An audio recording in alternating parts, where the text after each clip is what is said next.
perdoe os nossos pecados. Amém. Meus amados irmãos e amadas irmãs, celebramos hoje a festa da Sagrada Família, último dia da Semana Nacional da Família, e a solenidade da Assunção de Nossa Senhora. Desde ontem, celebrando a missa da vigília, a Igreja nos chama, alimentados pela Palavra de Deus, a celebrar este mistério. Maria termina a sua passagem por este mundo, termina a sua peregrinação, cumpre a sua missão e volta para o Pai. E como nós refletimos ontem, o pecado, ele mancha a alma, e a consequência do pecado é a morte. E Maria Imaculada, então, ela foi preservada do pecado original para gerar Jesus Cristo e não passar para o Filho de Deus a mancha do pecado original. Maria termina, então, a sua missão e certamente não conheceu esse dado da morte, como nós um dia vamos conhecer. Se não tinha pecado, não estava fadada à morte. Se não tinha pecado, não precisava passar por esta miséria. Por isso, o Papa Pio XII, em 1950, ele proclama, decreta o dogma da Assunção de Maria. Terminada a sua peregrinação, Deus leva Maria para o céu, para a sua direita, como a gente acaba de cantar no Salmo responsorial, à vossa direita se encontra a rainha. Maria, que é a rainha da igreja, rainha da humanidade, Maria, que é a nossa rainha e a nossa mãe.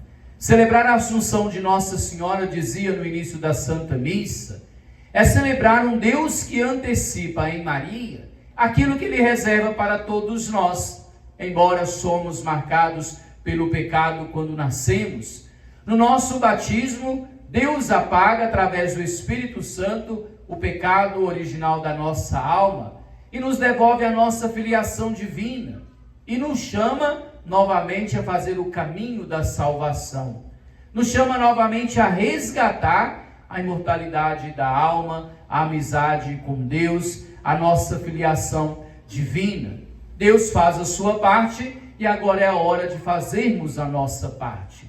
Então, olhar para Maria Assunta é olhar o destino que Deus propõe a cada um de nós, mas precisamos fazer a nossa parte. Maria cumpriu, entre aspas, o seu papel, desde que ela deu o seu sim ao chamado de Deus, a missão que Deus lhe pedia, ser a mãe do Salvador, sempre foi fiel ao que Deus queria em sua vida. Nos momentos de alegria, nos momentos de tristeza, Maria nunca titubeou, mas pelo contrário, sempre se entregou nas mãos de Deus, renovando as suas palavras: faça em mim a sua vontade e não a minha vontade, Senhor. E a palavra de Deus hoje nos ajuda a refletir neste mistério celebrado. Primeira leitura retirada do Apocalipse de São João. Sabemos que o Apocalipse é escrito mais ou menos no ano 78, 80 depois de nosso Senhor Jesus Cristo, quando o imperador de Roma, Nero, desencadeia uma grande perseguição à igreja de Jesus Cristo. Cristãos eram assassinados nas vias públicas de Roma, ou negavam a sua fé em Jesus Cristo e adoravam o imperador, ou seriam condenados à morte. Diante de tamanho sofrimento, de tamanha provação, é claro que alguns começam a ter medo no seu coração. Isso é humano. E João escreve o livro do Apocalipse, não para trazer medo para ninguém, mas para mostrar a vitória dos cristãos, a vitória da igreja, a vitória dos escolhidos de Deus.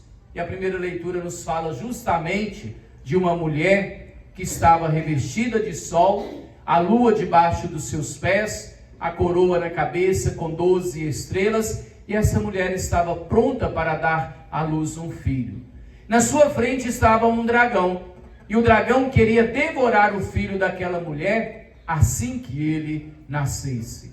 A igreja interpreta esta fala de São João, mostrando de fato essa mulher, primeiro, é claro, como Maria, aquela que é escolhida por Deus para gerar Jesus Cristo à humanidade. A lua debaixo dos seus pés simboliza a eternidade que Deus dá a Maria. Revestida de sol mostra a presença de Deus na vida de Maria. E a coroa com 12 estrelas simboliza que ela é a mãe de todos os povos, de todas as nações.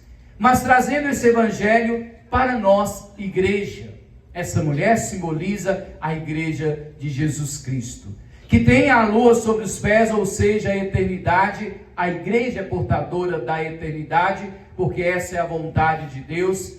Ela é revestida de sol, porque ela tem a presença de Deus, e ela está presente em todos os povos da terra, simbolizados por essa coroa de 12 estrelas. E a igreja também é chamada a gerar Jesus Cristo à humanidade. E nós sabemos que muitas pessoas, a força do mal, continua presente na humanidade e não querem que Jesus continue sendo levado às outras pessoas. Então esse grande combate que essa mulher faz com o dragão na primeira leitura, é a igreja que luta contra as forças do mal para continuar gerando Jesus Cristo à humanidade. E a igreja, meu amado irmão, minha amada irmã, a igreja somos nós. A partir do nosso batismo, nós somos inseridos na igreja, que é o corpo místico de nosso Senhor Jesus Cristo. E quantas batalhas nós precisamos travar a cada dia contra o mal, contra as tentações, contra os sofrimentos, mas não podemos desanimar. É a minha missão como padre, é a sua missão como cristão, é a sua missão como pai, como mãe, como filho, como companheiro de trabalho, gerar Jesus Cristo para as pessoas que Ele coloca em nossa vida. E nós geramos Jesus Cristo vivendo a sua palavra, testemunhando a presença dEle em nossa vida. E eu sei que é um grande desafio, porém essa mulher vitoriosa na primeira leitura nos mostra que a igreja também, no final dos tempos, será vitoriosa. Nos mostra que por mais difícil que seja o nosso combate, a nossa missão, o que Deus espera de nós, se formos fiéis, se tivermos de fato a força, a garra dos heróis, como teve Maria, nós também seremos vitoriosos. Bonita a segunda leitura, quando São Paulo escreve aos cristãos de Corinto, São Paulo vai falar, de fato, o pecado é a nossa fraqueza, mas a nossa força está em nosso Senhor Jesus Cristo. E é bonito, meu amado irmão, minha amada irmã, que São Paulo vai dizer, Cristo ressuscitou dos mortos. Então ele venceu a morte. E quando ele ressuscita dos mortos, ele ressuscita como primícia. Primícia é o primeiro fruto. Então, se Jesus é o primeiro a ressuscitar, é sinal que depois outros também ressuscitariam ou ressuscitarão. E é claro que São Paulo está falando aos cristãos, falando a todos nós, diante das provações, diante das culturas de morte que a igreja sempre é desafiada. São Paulo vem e nos diz, a morte já foi vencida. O pecado já foi vencido pelo novo Adão, que é nosso Senhor Jesus Cristo. Então, por mais difícil que seja a nossa caminhada, por mais difícil que seja a nossa peregrinação, Cristo já venceu tudo. E nós somos vitoriosos nele, porque pelo nosso batismo, nós somos inseridos na igreja, que é o corpo de nosso Senhor Jesus Cristo. Assim, quando ouvimos a segunda leitura, nós vemos, meus amados irmãos, que o nosso destino não é a morte, que o nosso destino não é o fim, mas o nosso destino é, assim como Maria, encontrarmos com Deus na eternidade. Mas para isso é preciso fazer um caminho. Sem dúvida alguma, Cristo é o novo Adão. Se pela desobediência do primeiro Adão, a morte, o pecado entrou no mundo, pela obediência do novo Adão, nosso Senhor Jesus Cristo, entra a salvação. Então tudo aquilo que nos causava medo, a morte eterna, o pecado, o sofrimento, já foi vencido por nosso Senhor Jesus Cristo. Então por que nós tememos fazer a nossa caminhada? Por que tantas vezes temos medo diante dos sofrimentos, das provações da vida? Deus supera tudo. Nós estamos em Deus. Deus está em nós. Então, meu amado irmão, minha amada irmã, por mais difícil que seja compreender, nós também somos vitoriosos. Lembrava na reflexão de ontem como Maria sofreu em sua vida.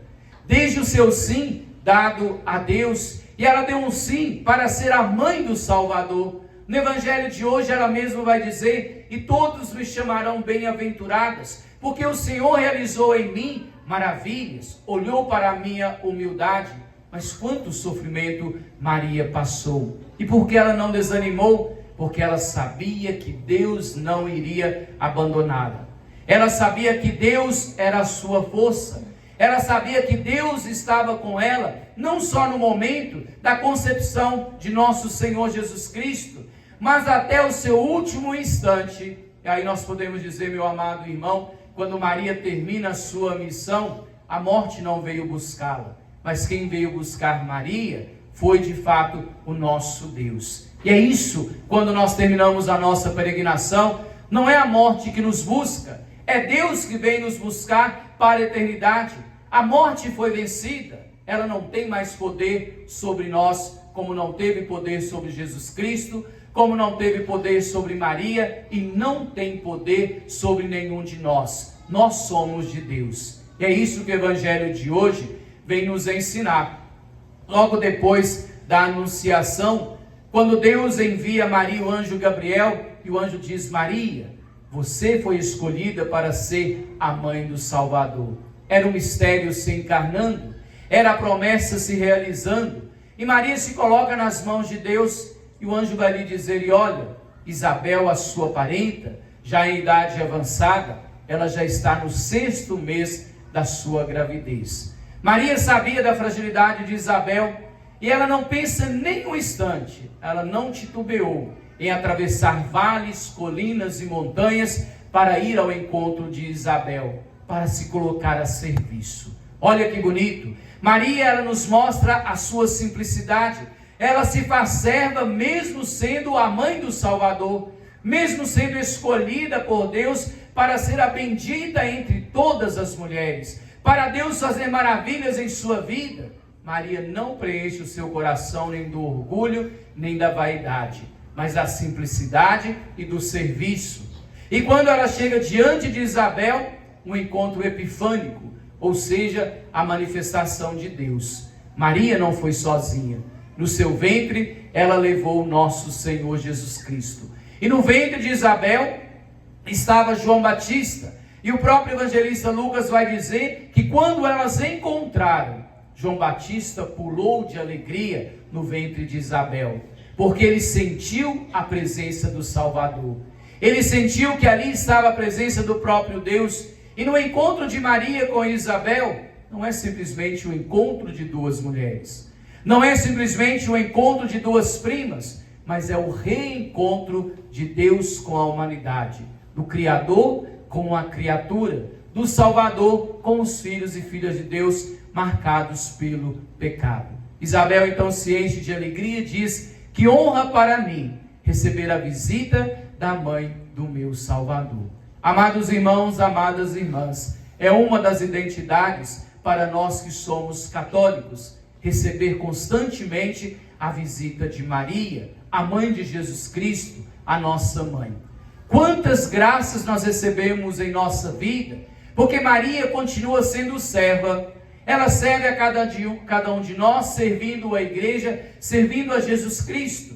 E sempre que encontramos com Maria, nós não encontramos com Maria sozinha, mas encontramos com Maria e nosso Senhor Jesus Cristo. Maria, portadora de Deus, Maria, arca de Deus, Maria, mãe da igreja, Maria, nossa mãe, Maria, mãe das famílias. E meu amado irmão, minha amada irmã, aprendamos com Maria.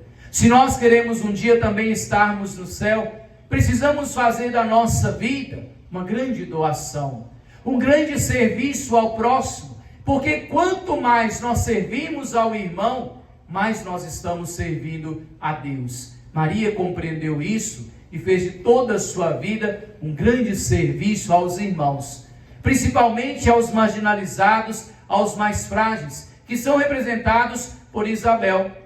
No evangelho de hoje, e São Lucas vai dizer que Maria ficou 3 meses com Isabel. ajudando, servindo, sendo de fato um apoio para quem precisava naquele momento. Este deve ser o papel da igreja, esse deve ser o nosso papel. Nos ajudarmos uns aos outros em nossa caminhada, nos colocarmos a serviço do irmão em nossos pastorais, em nossos movimentos, em nossa comunidade, em nossa paróquia, em nossa família.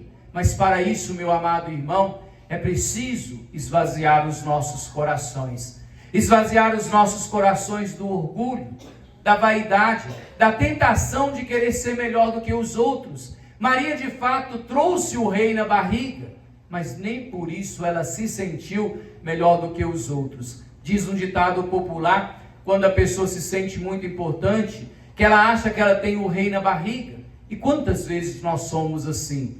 Nos julgamos melhores do que os outros, nos julgamos grandes demais, por isso não queremos servir, não queremos estender as mãos e muitas vezes vamos à igreja para sermos servidos. Mas não é isso que nos ensina a festa de hoje. Não é isso que nos ensina uma Semana Nacional da Família. Não é isso que nos ensina Maria e muito menos nosso Senhor Jesus Cristo. Mãe e filho, Maria e Jesus sempre nos mostrou que grande no reino dos céus é aquele que se faz servo do próximo. Jesus, o Filho de Deus, se fez servo da humanidade. Maria, a mãe do Filho de Deus, se faz serva da humanidade, serva da igreja. E nós nos fazemos de fato servos dos nossos irmãos. Por isso, ao terminar essa Semana Nacional da Família, ao celebrarmos a festa da Sagrada Família, olhemos para nós, rezemos em nosso coração. Foram dias da maravilha de Deus, o mesmo Deus que agiu e fez maravilhas na vida de Maria. Ele quer fazer maravilhas na vida de cada um de nós, mas para isso é preciso abertura em nossos corações. Esse Deus quer fazer maravilhas em nossas famílias, mas Deus nunca se impõe, Ele sempre propõe. Então, para nós que somos privilegiados e vivemos esse tempo da graça de Deus durante esses dias, saiamos dessa festa, dessa Semana Nacional da Família, renovados e convictos. Nós fomos feitos cristãos para servir. E o primeiro campo para servir, o primeiro campo para evangelizar, o primeiro campo para ser missionário é nossa família. Se nós não convencemos a nossa família com o nosso testemunho de vida, dificilmente nós vamos convencer as pessoas lá fora. Comecemos então a viver o Evangelho, a ser igreja, a ser servos dentro de nossa casa, junto com os nossos familiares, para depois sermos de fato a igreja de Jesus Cristo, que nasce missionária, que se coloca a serviço dos irmãos e vai ao encontro principalmente daqueles mais frágeis, marginalizados e excluídos. E que Maria Santíssima, nossa boa e eterna Mãe, interceda por todos nós, nos fortaleça na vivência do Evangelho e seja nossa companheira de caminhada. E que seu testemunho sempre nos fortaleça e não nos deixe desanimar diante dos desafios da vida, principalmente diante dos desafios que tem passado as nossas famílias. Assim seja. Amém. Creio em Deus Pai,